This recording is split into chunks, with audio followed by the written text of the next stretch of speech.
bahkan penelitian ilmu nasab dari abad 4, 5, 6, 7, 8 itu tidak ada yang namanya Ubaidillah sebagai anak Ahmad bin Isa, yaitu turunan Rasulullah.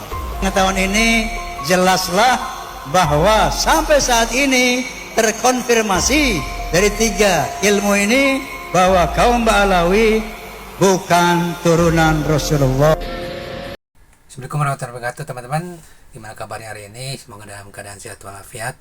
Oke, video kali ini kita akan sedikit mendengarkan ceramahnya Gus Baha, di mana beliau sedikit menyentil atau memberikan sedikit arahan di mana udah beberapa tahun yang silam sih sebenarnya umat Islam tuh sedang diadu domba ya, maksudnya sama-sama seagama, sekeyakinan, tapi mau gitu diadu domba masalah, apalagi ini masalah nasab ya, yang merupakan salah satu keturunan Nabi. Ya sudahlah, kalau misalkan memang tidak punya keilmuan di bidangnya, lebih baik ditinggalkan atau mungkin hanya sebatas tahu aja teman-teman. Kita langsung aja dengerin ceramahnya Gus Baha ya teman-teman, semoga bermanfaat. Kalau di antara ini sembrono, karena kalau saya datang karena kalian itu dosa besar. Saya ini di rumah punya ibu sudah sepuh, punya pondok, artinya saya punya kewajiban. Secara fikih kewajiban itu hanya bisa digugurkan oleh wajibun a'dhamu minhu, oleh kewajiban yang lebih apa? Besar. Kayaknya kalau mahasiswa di sini tidak cukup untuk mengganti kewajiban itu. Sehingga saya berkali-kali memaklumatkan diri, yang undang saya nggak pernah sepuh itu dosa, karena menggugurkan kewajiban yang lebih apa? Besar. Jadi teorinya gampang, kalau ngundang sampean itu mesti boleh karena nggak punya kewajiban. Jadi di rumah ya nggak punya pondok, terus ibu sampean kalau sampean di rumah ya sumpek, bocah kok nganggur gitu. Jadi fikih itu harus jelas. Saya ini pengagum fikih. Jadi saya di rumah punya ibu, saya ulang lagi, sepuh, butuh perhatian saya dan saudara-saudara saya, punya pesantren, sehingga artinya punya kewajiban. Ini sekaligus maklumat bagi yang ingin ngundang supaya ngukur dosa ndak yang ngundang Gus Baha itu. Bukan kebaikan atau ndak, tapi dosa apa enggak gitu. Artinya bisa menggugurkan kewajiban secara fikih itu hanya kewajiban yang lebih apa? Besar. Kayaknya tidak akan terjadi kecuali temannya bapak saya atau pernah guru-gurunya guru saya. Misalnya Lirboyo, nanti Sakban ngundang saya 2. Begini ya, ini kan abahnya Kiai Mas Buhin juga namanya Fakih, gurunya juga Kiai Abdul Fakih. Saya berharap anak-anak Inkaba ini nekuni utamanya itu fikih. Fikih itu penting sekali. Kata Sayyid Ali yang Sohibu Simtid Durar itu, wabihi kiwamus syariah, yang bisa mengawal syariat itu hanya fikih. Fikih itu ya kalau yang paling gampang tentu kita misalnya punya Fathul Qorib, Fathul Mu'in, Fathul Wahab. Tapi yang faham betul, mesti faham itu ngelotok setengah hafal. Jangan bawa kitabnya tok, sementing sekian semester terus selesai. Itu sama-sama dosa, itu dosanya ya dosa, mahasiswanya juga dosa. Karena sudah terlanjur sarjana agama, ternyata nggak bisa, itu kan mendingan tidak sarjana agama. Itu saat tak cerita sama Kiai Roba, itu ada fatwa kiai juga wali. Suatu saat ada penyanyi dangdut top terkenal di Indonesia itu nyanyi dangdut, ya penyanyi ya dai, entah itu hakikat entah majaz tidak tahu. Itu kiai itu fatwanya lucu, kalau kamu datangi dia pas main dangdut masih saya beri izin, tapi kalau datangi dia pas pengajian itu tak larang kata. Kan santrinya jadi eskal, ini pas pengajian dilarang, pas dangdutan kok malah dapat izin. Tapi bukan berarti halal ya, dapat izin. Dapat izin kan potensinya bisa karena dilarang lah ya tetap belerot. Terus suatu saat si santri ini setengah wali, tidak wali tapi setengah. Lama-lama itu memahami gurunya, ternyata sirinya begini. Kalau seorang penyanyi yang tidak pernah ngaji kemudian ngomong agama, itu potensinya itu fadlu wa adallu, sesat dan menyesatkan. Tapi kalau dia sedang nyanyi dangdut, penyanyinya cowok loh, sama jangan bayangkan dangdut putri, enggak, itu cowok sudah tua lagi. Jadi potensi halalnya ada lah maksudnya untuk, tapi tidak alat musiknya, orangnya. Tapi kalau dia nyanyi itu paling dosanya hanya nyanyi. Saya ulang lagi, murid tadi akhirnya paham kalau datangi pengajian itu artinya ikrar kalau dia seorang dai atau seorang yang layak ngomong apa? Agama. Itu lebih bahaya karena kita santri, apalagi kita doktor atau MM, terus ngekrori orang yang nggak jelas asal usulnya. Tapi kalau nyanyi kan nyanyi saja, sehingga itu menjadi fikih. Bahaya terbesar dalam fikih adalah apa? Mengkaji fikih tidak dari ahlinya. Ya, saya ulang lagi ya, mengkaji fikih tidak dari apa? Ahlinya. Nah, kenapa demikian? Begini, saya beri contoh. Ilmu fikih itu tentu pertama dari Rasulullah SAW, kemudian bersanad sampai kita atau kita sampai Rasulullah. Itu ngalami sekian ijtihad yang tidak mudah. Saya beri sekian contoh. Dulu Imam Syafi'i itu sukanya sama guru yang miskin, ya, karena rata-rata santri juga miskin, jadi mesti ngidolakan guru yang miskin, karena sesama miskinnya harus berkoalisi. Tapi akhirnya gurunya Imam Syafi'i itu miskin sekali, namanya Muslim bin Khalid Az-Zanji itu miskin, Sufyan As-Sauri miskin, Sufyan bin Uyainah miskin. Setelah ngaji di Medina itu Imam Malik itu kaya, pas itu Imam Malik sudah kaya. Setiap ketemu Imam Syafi'i dikasih uang, sampai ketika Imam Malik itu bilang, kamu sudah alim, ilmu saya sudah habis, kamu ngaji sama yang lain. Sama siapa? Kata Imam Malik, orang yang sealim saya sudah meninggal, namanya Abu Hanifah, tapi dia punya murid namanya Muhammad bin Hasan Asy-Syaibani, kamu ke sana. Terus Imam Malik datang ke Baki. Dulu Baki itu pasar rental, ya Grab lah kira-kira sekarang itu. Mengumumkan siapa kafilah yang mau ke Irak. Kita ya Imam Malik, dibayari sama Imam Malik, ini yang antar ke Irak, ke Muhammad bin Hasan Asy-Syaibani. Imam Malik mulai ngeper, guru saya yang miskin tidak pernah nyangoni, guru-guru saya yang kaya sering nyangoni. Mulai memasalahkan kiai miskin gitu, kira-kira seperti itu, mulai masalah gitu.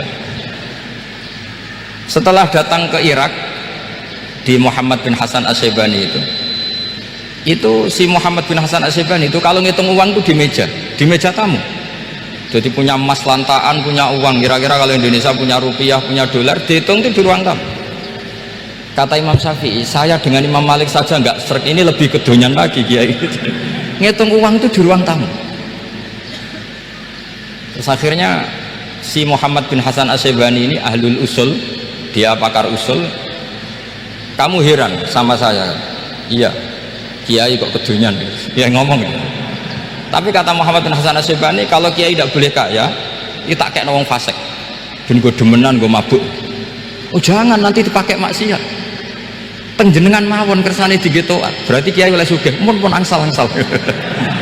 Semenjak itu jadi satu fikih bagi Imam Syafi'i. Ternyata kalau mengharamkan kiai sugih berarti membolehkan yang fasik sugih. Kalau yang fasik sugih bisa dipakai i'anah alal maksiat. Semenjak itu mindset pikiran Imam Syafi'i rubah. Saking rubahnya sampai beliau berpendapat orang bisa beli Alphard, kok beli carry itu haram.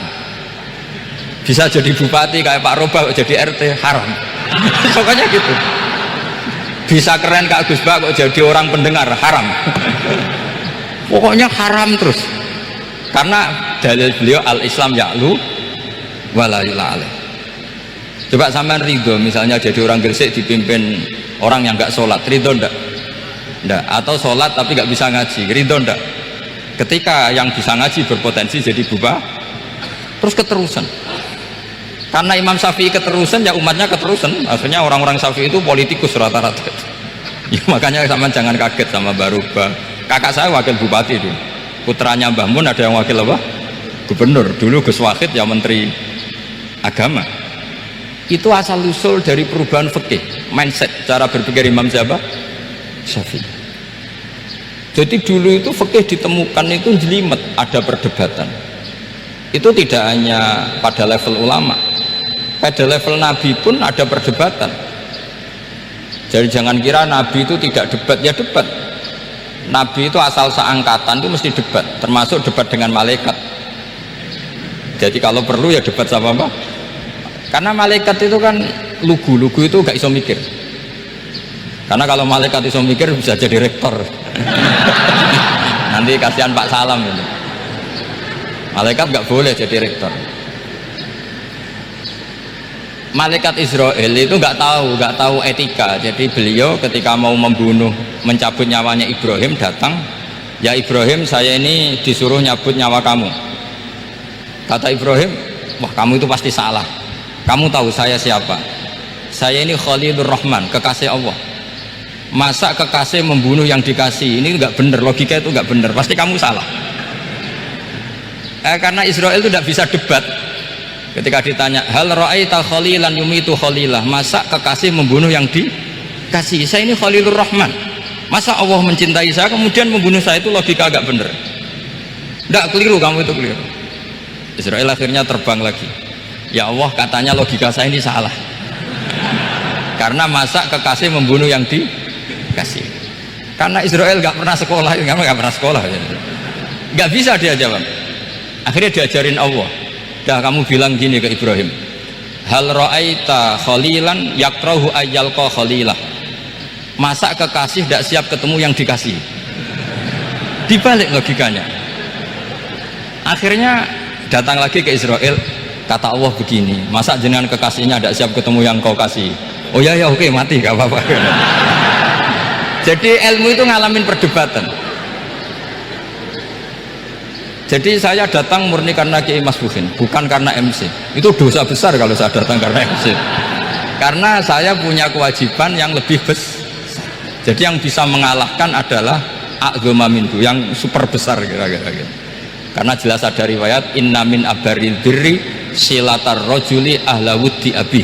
Ya, inna min abaril birri silatar rajul ahla wuddi abi. Di antara kebaikan yang sangat baik adalah seseorang menyambung teman bapaknya. Padahal sampean kan nggak mungkin teman bapak saya. Teman saya aja nggak mungkin, nggak level apalagi bapak saya kan. Jadi malah muhal itu.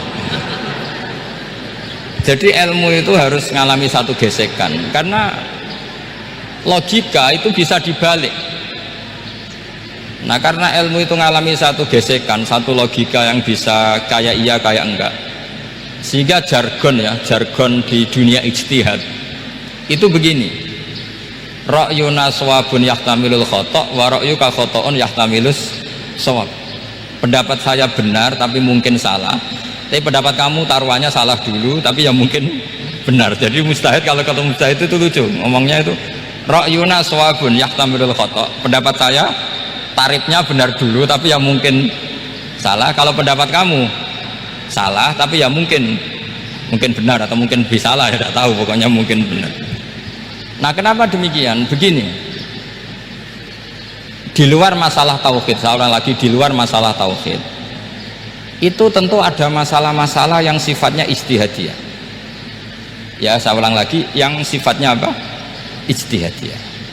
Dan ijtihadiyah ini nggak pernah selesai, karena muqtadul hal, konteks kesejarahan maupun konteks kesempatan itu tidak sama. Dulu kiai-kiai itu ngaramkan dasi, ngaramkan celana, karena yang celananan yang dasinan itu penjajah, sehingga mantasabbaha biqaumin fahuwa minhu. Tapi lama-lama kiai-kiai itu ya pakai dasi, pakai celana, ya karena dianggap sudah tidak mantasabbaha biqaumin fahuwa minhu. Ini ngalami pergeseran. Semua ijtihad itu ngalami pergeseran. Lalu pertanyaannya begini, lalu ijtihad apa Gus yang permanen? Yang permanen ya ijtihad dengan alatul ijtihad, dengan alat-alat apa? Ijtihad. Saya beri contoh misalnya begini, Nabi Musa itu yang ngalami ijtihad. Kata beliau karena kangen Allah, itu ingin melihat Allah karena kangen. Rabbi arini anzur ilai, qala lan tarani walakin anzur ilal jabal. Ya sudah, namanya orang kangen ya ingin melihat, ya sudah gitu aja. Sehingga ahli ilmu kalam itu berdebat Kalau kata ahli sunnah, karena Nabi Musa minta ingin melihat Allah, berarti melihat Allah itu jaiz, mungkin. Karena Nabi gak boleh bodoh meminta sesuatu yang hal. Maka antipatinya ahli sunnah terhadap pendapat Mu'tazilah itu antipati. Karena menurut pendapat Mu'tazilah Allah itu qadim, Allah itu laisa kamislihi syai'un, sehingga gak bisa dilihat. Pertanyaannya adalah berarti Nabi Musa meminta sesuatu yang hal. Itu bodoh sekali sampai gak tahu mana muhal mana apa jaiz. Makanya kata Imam Ghazali, masa Nabi Musa yang Nabi nggak tahu kalau melihat Allah itu muhal sampai minta, berarti nganggep itu jaiz atau boleh. Itu cara pandang orang-orang ahli sunnah apa wal jamaah. Tapi tetap saja sebagian ulama itu ya balelo, yang kayak Mu'tazilah itu ya balelo, cara berpikir pokoknya itu karena kangen, bukan karena mungkin atau tidak mungkin. Jadi nggak mungkinnya tetap tidak mungkin. Terus mereka dalil la tudrikul absar wa huwa yudrikul absar. Nah, sudut pandang ini akan terus. Ada seorang wali ditanya, kalau kamu di surga ingin melihat Allah apa enggak? Jawabannya enggak. Kenapa ya? Kasihan Allah. Terus kenapa aja? Unazzihu dzalikal jamala an nadhari misli. Saya tidak ridho Allah yang hebat, yang keren, kemudian sing delok di rumah aku wong Gresik. Koyok gak ngergani pangeran.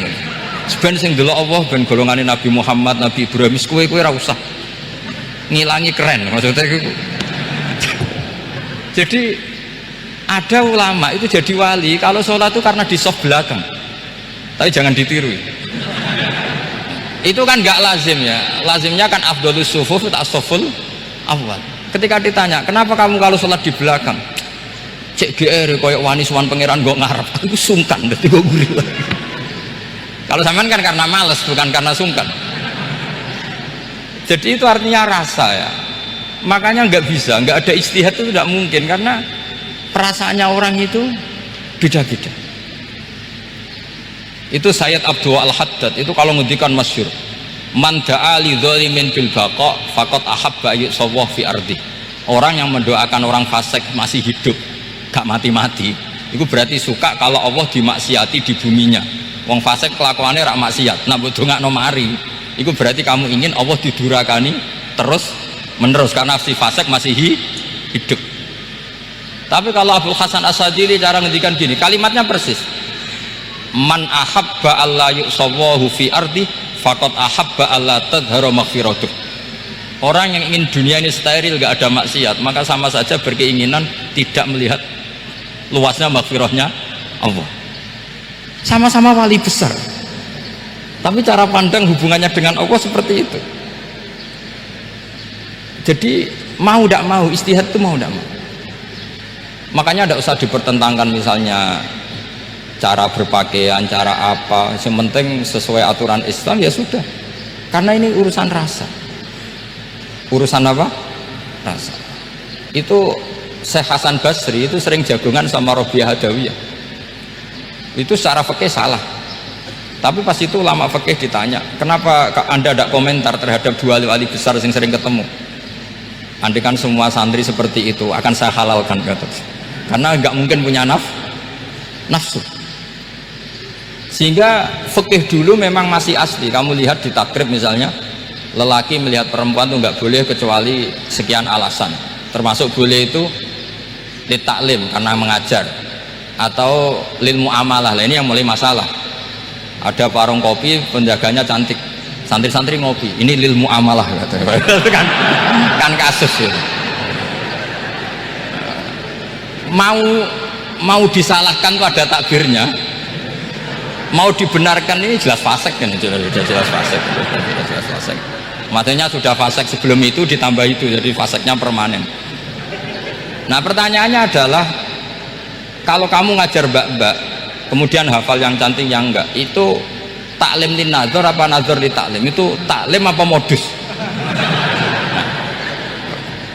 Makanya kalau ngopi cari bakul yang cantik, itu muamalah untuk nazar apa nazar untuk muamalah? Loh, kalau saya ngopi dengan kiroba pasti halal. Karena begini, berjalan saja bareng capek, nggak tahu itu warungnya siapa, terus berhenti ngopi, kebetulan bakule cantik. Nah itu mungkin halal karena kan saya tidak milih-milih. ingin ngopi kebetulan bakul jajan. Kalau kamu kan nggak apal daftarnya. Wah itu mesti haram itu mesti haram itu. Karena berarti kan kamu menjadikan ngopi ini modus. Gue jagani nak takok pangeran. Lo kok nazar? Muamalah Gusti muamalah. Itu mesti modus. Maka fikih itu harus dikawal oleh tasawuf. Kalau ndak semua hukum fikih bisa diakalin. Makanya Imam Bukhari punya satu bab namanya Kitabul Khiyal. Bab mengkhilaf fikih. Beliau itu antinya sama Abu Hanifah itu luar biasa. Nggak ada ulama dibenci Imam Bukhari kayak Abu Hanifah. Masyhur itu. Untungnya beliau nggak menangi Abu Hanifah. Kalau menangi geger terus ya. Bisa bahsul masail terus ya. Itu Abu Hanifah itu ulama yang suka khilah. Khilah itu ngerekayasa hukum. Misalnya begini, saya ini puasa agak lemes, ujian agak lemes, apalagi kiai serapati di duit, santri beling-beling lemes ini. Apa mangan ini kan, wah poso-poso kok mangan kan gak keren. Supaya saya bisa makan dan halal, saya bisa ngajak Kiai Robai ya jalan-jalan, jalan-jalan nyari yang jarak 2 marhalah, ya sudah, terus bisa makan. Kalau ditanya Allah kok makan, musafir. Jadi bolehkah insya'us safar menciptakan pergi demi untuk supaya boleh iftar? Boleh enggak jenengan? Coba kok enggak boleh, alasannya apa? Kan pergi. Perginya juga enggak maksiat. Itu khilaf. Tapi Sayyid Muhammad, Abuya Sayyid Muhammad, Muhammad bin Alawi, Sayyid Muhammad itu membela Abu Hanifah, artinya membela jangan semua khilaf itu diharamkan. Karena itu cara, saya ulang lagi, karena itu cara untuk mengawal bahwa hukum Allah itu luas. Karena kalau nggak ada khilaf itu ya kita kesulitan. Kita kesulitan. Misalnya begini, ini penjelasannya, makanya kita harus sering mendengar. Saya itu dulu masih sangat fikih itu protes, kenapa ada poluan polisi wanita? Itu kan pekerjaan cowok ya, pekerjaan pria. Tapi setelah mendapat penjelasan dari polisi itu alasannya masuk akal, Gus. Kadang-kadang orang nakal itu menyembunyikan narkoba itu di alat wanitanya. Itu kalau semua lelaki polisi kayak jenengan itu kan masalah itu. Sehingga memang harus ada polisi wanita karena sebagian pengedar narkoba itu perempuan dan menyembunyikannya di tempat itu. Kalau semua polisi cowok kan nggak kebayang. Sehingga kita akhirnya mendengar membolehkan polisi itu wanita. Ada wilayah yang harus wanita. Begitu juga ada pertanyaan, kenapa sih dokter kandungan itu cowok? Saya punya banyak santri yang muhibin saya itu dokter kandungan. Tak tanya, kamu itu kok cowok kok jadi dokter kandungan? Kan pekerjaannya seperti itu. Dia jawabnya lucu. Dari 10 yang tes jadi dokter kandungan, itu yang cewek itu lulus 2, yang cowok lulus semua. Karena ketika cewek dites melihat ketuban pecah darah itu langsung pingsan. Sehingga yang secara psikologi dablek itu kan memang lelaki. Jadi roh wongnya sewakit santai. Kadang nggak lahir-lahir dinteni nang jopo rokokane santai. Oke, jadi setelah kita mendengarkan atau menyimak isi kajian atau isi ceramah dari Gus Baha, kita bisa nyimpulin bahwa sebetulnya kalau misalkan kita tidak pandai atau kita tidak mempunyai keilmuan tentang hal-hal yang memang di luar batas ilmu kita, lebih baik kita tinggalkan teman-teman ya. Jangan mencoba untuk membuat statement-statement yang membuat suasana jadi keruh gitu. Yang tadinya ingin mengklarifikasi atau memberikan masukan, tahunya jadi masalah buat kita sendiri ya, teman. Oke, semoga bermanfaat teman-teman. Video ini hanya sebagai pendapat saya sendiri teman-teman. Jadi kalau misalkan ada kekeliruan atau kesalahan, mohon dimaafkan karena yang benar itu datangnya dari Allah Subhanahu wa taala, yang salah hanya dari Al-Fakir atau saya sendiri teman-teman. Oke, cukup sekian dulu untuk video kali ini. Semoga bermanfaat. Kita jumpa lagi di video selanjutnya ya teman-teman. Wassalamualaikum warahmatullahi wabarakatuh.